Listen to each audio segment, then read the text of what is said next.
जैसे अनुमंडल पार्षद अनुमंडल में वोटिंग करेगा, उनका वोटिंग कैपेसिटी अनुमंडल तक हुआ। उसके बाद जो जिला पार्षद चुने जाएंगे वो आपको जिला तक वोटिंग करेंगे, और जो राज्य पार्षद होंगे वह जिला और प्रमंडल राज्य तीनों जगह। और नियोजित शिक्षक, इन दोनों के बीच में हमेशा से मतभेद रहता है सर। जी रहता है। क्या रीजन रहता है संगठन इसमें? क्यों? शिक्षक जो उसको उस सिलेबस को या पाठ्यक्रम को जो समाज के लिए निर्धारित होता है, समाज के उत्थान में शिक्षा का अहम योगदान रहता है, तो संगठन और सरकार के बीच में एक पुल का काम करता है। शिक्षक और सरकार के बीच में एक पुल का काम करता है। नमस्कार, मैं हूं रिंकेश कुमार और आप देख रहे हैं एसएम न्यूज लाइव। मैं अभी शिक्षकों के बीच हूं। मैं अभी बता दूं आपको, हमारे साथ में है बिहार शिक्षक संघ राज्य कार्यकारिणी सदस्य गोपाल कुमार झा सर। अभी आप प्रभारी प्रधानाध्यापक चरणय स्कूल में हैं। जी। मैं अभी आपको बता दूं कि अभी एक शिक्षक संघ का चुनाव होने वाला है, प्रखंड स्तरीय चुनाव त्रिवेणीगंज में। तो ये प्रखंड स्तरीय चुनाव क्या है, संघ की जरूरत हमें क्यों पड़ी, और अगर संघ की जरूरत है तो वो संघ का क्या क्या काम है। अगर चुनाव होता है तो उसमें कुछ लोग चुन के आते हैं, तो चुन के आते हैं तो उनका क्या काम होता है शिक्षकों के बीच, वो मैं आपको बताने का प्रयास करूंगा। मेरे साथ में है गोपाल कुमार झा सर। सबसे पहले तो स्वागत है सर एसएम न्यूज लाइव में आपका। धन्यवाद आपका सर। सबसे पहले मेरा सवाल होगा आपसे कि सर आप अपने संघ के बारे में थोड़ा हमें बताएं सर डिटेल में। ये हमारा बिहार माध्यमिक शिक्षक संघ है, जो पूरे बिहार में 1925 से अनवरत शिक्षा और शिक्षकों के हित में काम करता है। अच्छा। बिहार में माध्यमिक शिक्षा जो सरकार के द्वारा सिलेबस तैयार किया जाता है, तो शिक्षक संगठन अपने प्रयासों से, अपने शिक्षकों के माध्यम से विद्यालय और विद्यालय से बाहर विभिन्न गतिविधियों के माध्यम से हम उसका संचालन करते हैं। संगठन शिक्षक जो उसको उस सिलेबस को या पाठ्यक्रम को जो समाज के लिए निर्धारित होता है, समाज के उत्थान में शिक्षा का अहम योगदान रहता है, तो संगठन और सरकार के बीच में एक पुल का काम करता है। शिक्षक और सरकार के बीच में एक पुल का काम करता है। अगर हम बात करें कि संघ की क्यों जरूरत है, जी जी, तो वह पुल का काम करता है। और बिहार माध्यमिक शिक्षक संघ एकमात्र ऐसा संगठन है जो एक ही बैनर तले संपूर्ण बिहार के सभी माध्यमिक विद्यालयों के सभी शिक्षक और शिक्षकेतर कर्मी एक साथ अपनी समस्या या अपनी बेहतरी के लिए संघ के माध्यम से पहुंचता है। जिसमें अगर विद्यालय स्तर पर पठन पाठन हो, विद्यालय स्तर पर विद्यालय का उन्मुखीकरण हो, तो हम अपनी मांगों को सरकार के संगठन के माध्यम से सरकार के पास पहुंचाते हैं, रखते हैं।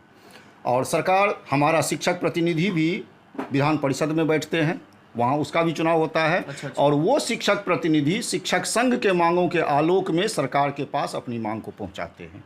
एक सवाल होगा सर मेरा कि शिक्षक संघ का चुनाव होने वाला है अभी, तो सर इनमें कोई कुछ पद होंगे जी, तो सर कौन कौन से पद हैं अगर आप डिक्लेयर कर दें, तो बहुत से शिक्षकों को नहीं पता होगा या आम जनता को भी नहीं पता है, और उसका क्या काम है सर, थोड़ा इसके बारे में आप बता दें।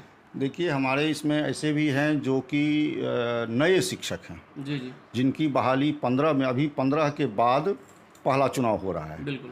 और सही में वो आपने कहा कि बहुत ऐसे सारे शिक्षक हैं जो पहली बार इस चुनाव में भी भाग ले रहे हैं। बिल्कुल बिल्कुल। और उनके अंदर में एक जिज्ञासा भी है, उत्कंठा भी है कि हम किस पद पर चुनाव लड़ें, हम कहां पर जाएं, हमारी भूमिका क्या होगी। तो हम आपको स्पष्ट कर दें कि यह अभी प्रखंड स्तरीय चुनाव है। अच्छा। और यह हमारे राज्य चुनाव का प्रमुख चुनाव कहलाता है। अच्छा। कारण यह होता है कि प्रखंड के चुनाव में अनुमंडल का चुनाव, जिला का चुनाव, प्रमंडल का चुनाव और राज्य का चुनाव निहित होता है। अर्थात जो व्यक्ति अनुमंडल में वोट करेगा, अनुमंडल जिला संगठन का निर्माण करेगा, जो वोटर जिला संगठन का निर्माण करेगा, जो वोटर प्रमंडल के संगठन का निर्माण करेगा, जो शिक्षक राज्य के संगठन का निर्माण करेगा, उस वोटर का जो चुनाव होगा वो प्रखंड में ही होगा। अच्छा अच्छा अच्छा। ये एक हो गया वोटर डेलीगेट, जिसको हम डेलीगेट भी कहते हैं, पार्षद भी कहते हैं। अच्छा अच्छा। जैसे अनुमंडल पार्षद अनुमंडल में वोटिंग करेगा, उनका वोटिंग कैपेसिटी अनुमंडल तक हुआ। उसके बाद जो जिला पार्षद चुने जाएंगे वो आपको जिला तक वोटिंग करेंगे, और जो राज्य पार्षद होंगे वह जिला और प्रमंडल राज्य तीनों जगह वो वोटिंग करेंगे। वही कैंडिडेट फिर सामान्य सदस्य से लेकर के और जो चुने हुए वोटर हैं जो योग्य होंगे, जो अपना सर्वश्रेष्ठ प्रदर्शन प्रखंड में, अनुमंडल में, जिला में, प्रमंडल में, राज्य में देंगे, उनको अपने जिले से चुन करके उनको पदाधिकारी नियुक्त करेंगे। अच्छा अच्छा, ये हमारे संगठन का चुनावी प्रक्रिया है। अभी सर आपने कहा कि वार्ड पार्षद की बात आपने कही, तो सर कितने वार्ड पार्षद चुन के आएंगे? जी, इसमें है कि प्रत्येक 40 शिक्षक पर, जिस प्रखंड में जितने शिक्षक हैं उस अनुपात में पार्षदों का चुनाव होता है। हर 40 शिक्षक पर एक राज्य पार्षद का चुनाव होगा। 40 शिक्षक पे एक राज्य पार्षद। हर 20 शिक्षक पर एक जिला पार्षद का चुनाव होगा। अच्छा अच्छा। हर 10 शिक्षक पर एक अनुमंडल पार्षद का चुनाव होगा। जी। ये पार्षद हो गया। उसके बाद प्रखंड स्तरीय समिति का गठन होगा, जिसमें प्रखंड सचिव होंगे, प्रखंड अध्यक्ष होंगे, प्रखंड उपाध्यक्ष होंगे, प्रखंड कोषाध्यक्ष होंगे, और हर इकाई अपने से ऊपर की इकाई के लिए एक कार्यकारिणी सदस्य का चुनाव करेंगे। जैसे प्रखंड में हो रहा है तो वो अनुमंडल कार्य समिति के सदस्य का चुनाव करके भेजेंगे। अब इस अनुमंडल में जिस प्रखंड में चुनाव हो रहा है तो उसमें एक से अधिक प्रखंड होंगे, तो सभी प्रखंड अपने अपने प्रखंड से एक एक कार्यकारिणी सदस्य चुन करके उस अनुमंडल के लिए भेजेंगे। जब अनुमंडल कार्य समिति का गठन होगा तो यही कार्यकारिणी सदस्य उस बैठक में भाग लेंगे और अपने प्रखंड की समस्याओं को, शिक्षक और शिक्षा की समस्याओं को लेकर के वहाँ पहुँचाएंगे।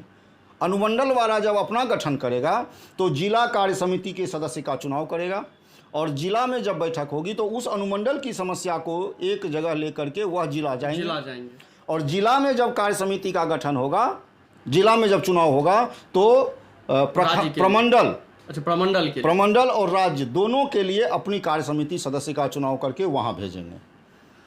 मतलब ये कह सकते हैं सर कि शिक्षकों के बीच जो परेशानियां आती है उस चीज को आप एक नेता के माध्यम से, एक लीडर के माध्यम से आप जिला तक पहुंचा सकते हैं, या फिर आप सरकार तक उस बात को पहुंचा सकते हैं। इसको आप ऐसे भी समझिए कि कुछ लोग ये समझते हैं कि शिक्षक संघ का मतलब सिर्फ शिक्षकों के हित की बात होती है। जी।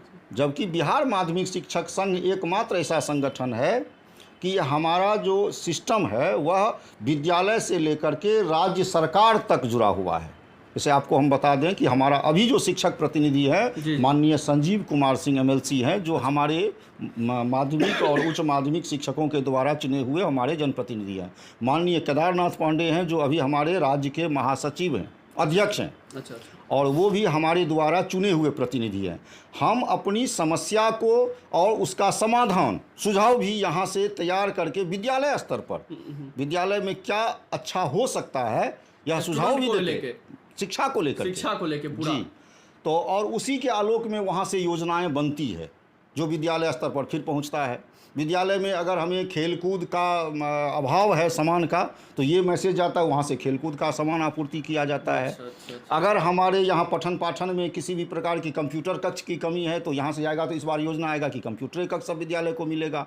तो ये हम योजना बनाने में भी सरकार को सहयोग करते हैं, ताकि जो समाज शिक्षा के क्षेत्र में नए नए पाठ्यक्रम आ रहे हैं, बिल्कुल, तो उस पाठ्यक्रम को हम माध्यमिक स्तर पर कैसे लागू करेंगे, इसमें भी हमारी भूमिका रहती है, हम शिक्षकों की भूमिका रहती है। मतलब इसलिए संघ बनाया जाता है, इसलिए संघ चुनाव होता है। ये अच्छी बात है सर। एक चीज़ देखने को मिलता है कि नियमित और नियोजित शिक्षक, इन दोनों के बीच में हमेशा से मतभेद रहता है सर। जी, रहता है। क्या रीजन रहता है सर इसमें, क्यों मतभेद? बहुत बड़ा प्रश्न है आपका, और यह सारगर्भित है। जब कोई भी संगठन शिक्षा और शिक्षकों के हित के लिए बनाया गया है तो अब समझने की बात है कि शिक्षक दो प्रकार के हैं, सरकार के द्वारा नियुक्त है या सरकार की फूट डालो और राज करो की नीति है। विद्यालयों को तोड़ दिया गया है। एक ही विद्यालय में एक ही कार्य को करने वाले दो प्रकार के शिक्षक हैं, दोनों का वेतन अलग है, नियमित का अलग, नियोजित का अलग, प्रक्रिया अलग है बहाली का, हमारे नियंत्रित पदाधिकारी अलग अलग हैं। तो ऐसी स्थिति में जब समस्या भी आती है तो दोनों का अलग अलग आता है। बहुलता है नियोजित शिक्षकों की, विद्यालय का संचालन मतलब 100% नियोजित शिक्षकों के माध्यम से होता है। तो जब समस्या का समाधान करने के लिए हम सरकार पर दबाव बनाते हैं और जब सरकार नहीं मानती है तो आंदोलन का रास्ता अपनाया जाता है। तो जब आंदोलन की बारी आती है तो वह नियमित शिक्षक जो सभी नियोजित शिक्षकों के माध्यम से विद्यालय संचालन कर रहे हैं, उनका कहना होता है कि यह आंदोलन मेरा नहीं है या इसमें हमारा कोई निजी स्वार्थ नहीं है, वह हमें सहयोग नहीं करते हैं। जब सहयोग नहीं करते हैं तो दोनों में आपस में जो है सो के मतांतर होता है। तो यही कारण है कि नियमित और नियोजित शिक्षकों में मतभेद पैदा हो जाता है। संगठन जब शिक्षकों के हित के लिए काम करने वाला संगठन है तो शिक्षक भी वही होना चाहिए, उसका पदाधिकारी भी वही होना चाहिए जिसकी समस्या है। भूख जिसको लगा है खाना तो उसी को खाना चाहिए। यहाँ समस्या हो जाती है कि भूख हमें लगी है और खाना आपको मिलेगा, तो आप हमारे लिए खाना खा करके हमारी भूख को नहीं मिटा सकते हैं। बिल्कुल सही बात है जी। हाँ, ये अभी मैं गोपाल कुमार झा से बात कर रहा था, आपको बता रहा था शिक्षकों की क्या परेशानी है, नियमित और नियोजित शिक्षक में क्या मतभेद क्यों होता है, इनके बारे में इन्होंने बखूबी बताया। हमारे साथ में कुछ और भी शिक्षक हैं, मैं कैमरामैन से चाहूँगा एक बार दिखाएं। सर थोड़े थोड़े शब्दों में सर एक बार बता देंगे, कल चुनाव होने वाला है, संघ के बारे में थोड़ा सा बताइएगा। कल यहाँ प्रखंड स्तरीय चुनाव होने वाला है जी जी। और सुपौल जिला में 11 प्रखंड है, उसमें त्रिवेणीगंज है, तो उसमें 5-6 प्रखंड का हो चुका है। 21 तारीख को त्रिवेणीगंज प्रखंड का चुनाव होने वाला है। उसमें राज्य पार्षद से लेकर की और क्या कहते हैं प्रखंड इकाई के कार्यकारिणी के सदस्य और अनुमंडल पार्षद, इनका चुनाव होना है। अपने अपने विद्यालय से जो संघ के प्रति जागरूक शिक्षक हैं, संगठन की बारीकी को समझते हैं, संगठन के महत्व को समझते हैं, वो निश्चित रूप से अभी आगे हैं कि हमको संगठन में काम करने का मौका मिले और इस उद्देश्य को लेकर कल अपना चुनाव होने वाला। आप क्या कहेंगे सर? हम भी यही कहेंगे, कल जो चुनाव हो रहा है प्रखंड स्तरीय चुनाव है, ये राज्य तक की रूपरेखा का निर्धारण करेगा। और जो चुनाव में पदाधिकारी बनेंगे, संघनिष्ठ बनेंगे, जब अगर मतदान द्वारा चुनाव हुआ तो संघनिष्ठ की संख्या अधिक होगी। अच्छा अच्छा। संघनिष्ठ एक बार अच्छे से बताएं सर। संघ के प्रति समर्पित, अच्छा अच्छा, सबों के लिए साथ लेकर चलने वाला। संघ का मतलब परिवार होता है, बिल्कुल बिल्कुल। तो परिवार को साथ लेके चलने वाला बनेगा। आप लोग किसी को सपोर्ट कर रहे हैं सर?